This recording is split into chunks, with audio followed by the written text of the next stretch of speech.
नमस्कार, मैं हूं अमरीश श्रीवास्तव और आप देख रहे हैं नेटवर्क 24। स्वागत है आप सभी का हमारे खास कार्यक्रम मानो या न मानो।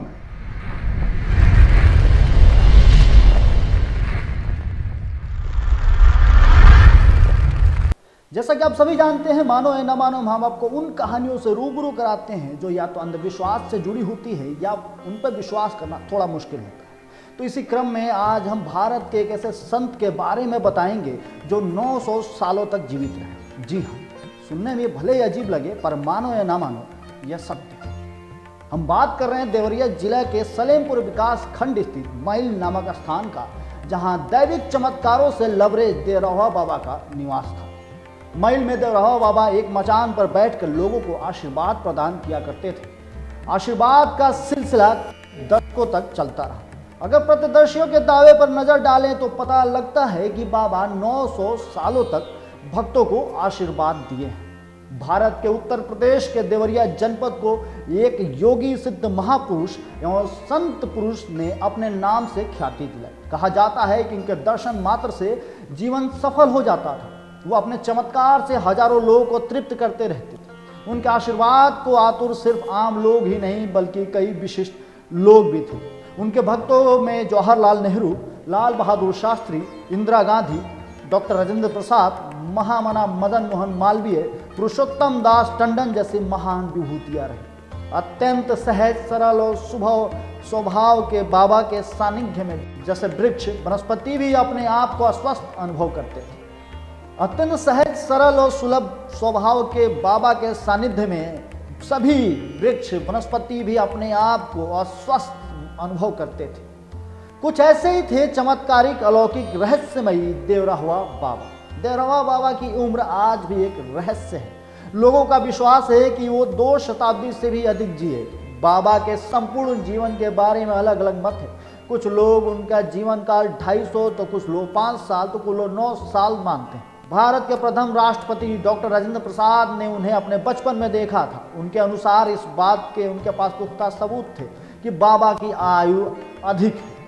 इलाहाबाद हाईकोर्ट के एक बैरिस्टर के अनुसार उनका परिवार 7 पीढ़ियों से बाबा का आशीर्वाद लेता रहा है। 19 जून 1990 को योगिनी एकादशी के दिन अपने प्राण त्यागने वाले बाबा के जन्म के बारे में आज तक संशय है।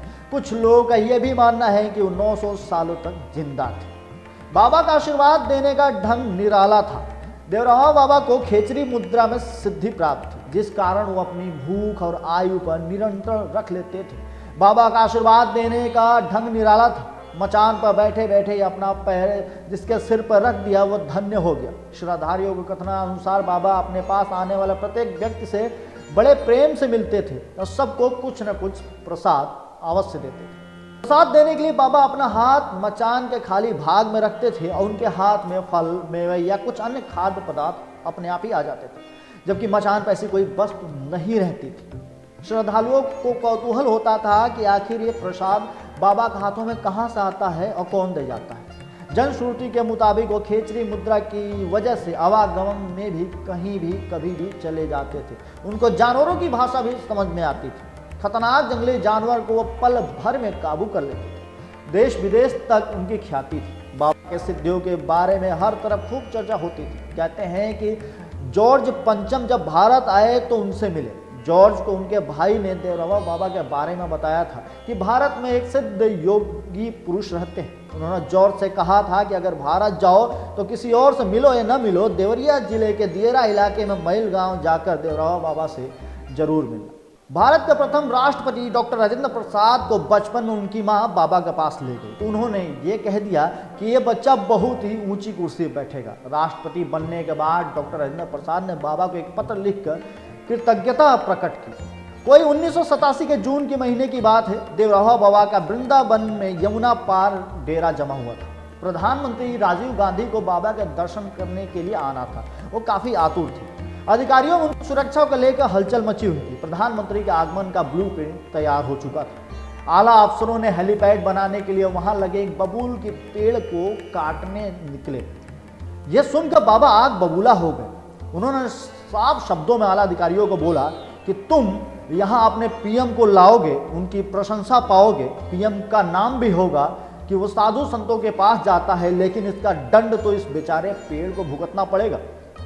वह मुझसे इस बारे में पूछेगा तो मैं क्या जवाब दूंगा? ये पेड़ तुम्हारे निगाह में पेड़ होगा, मेरा तो ये सबसे पुराना साथी है, दिन रात मुझसे बातें करता है, ये पेड़ नहीं काटा जाएगा।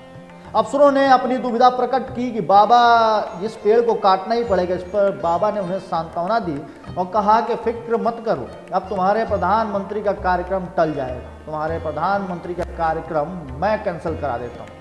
2 घंटे बाद पीएम ऑफिस से रेडियोग्राम आ गया कि प्रोग्राम स्थगित हो गया। कुछ हफ्तों बाद राजीव गांधी स्वयं बाबा के दर्शन के लिए आए, लेकिन पेड़ नहीं काटा गया। इसे क्या कहेंगे, चमत्कार या संयोग? देवराव बाबा से ही प्रभावित होकर इंदिरा गांधी ने कांग्रेस का चुनाव चिन्ह हाथ का पंजा निर्धारित किया था। आपातकाल के बाद चुनावों में जब इंदिरा गांधी को पराजय का सामना करना पड़ा तो वो भी देवराव बाबा के चरणों में आई। ऐसा लोग कहते हैं कि देवराव बाबा ने अपने हाथ के पंजे से उन्हें आशीर्वाद दिया।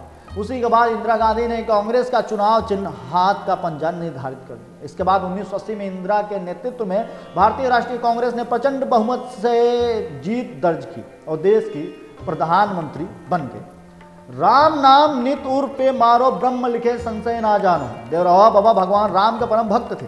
देवराव बाबा के मुख में सदा राम नाम का वास था। वह भक्तों को राम मंत्र की दीक्षा दिया करते थे। वह सदा सरयू के किनारे रहा करते थे।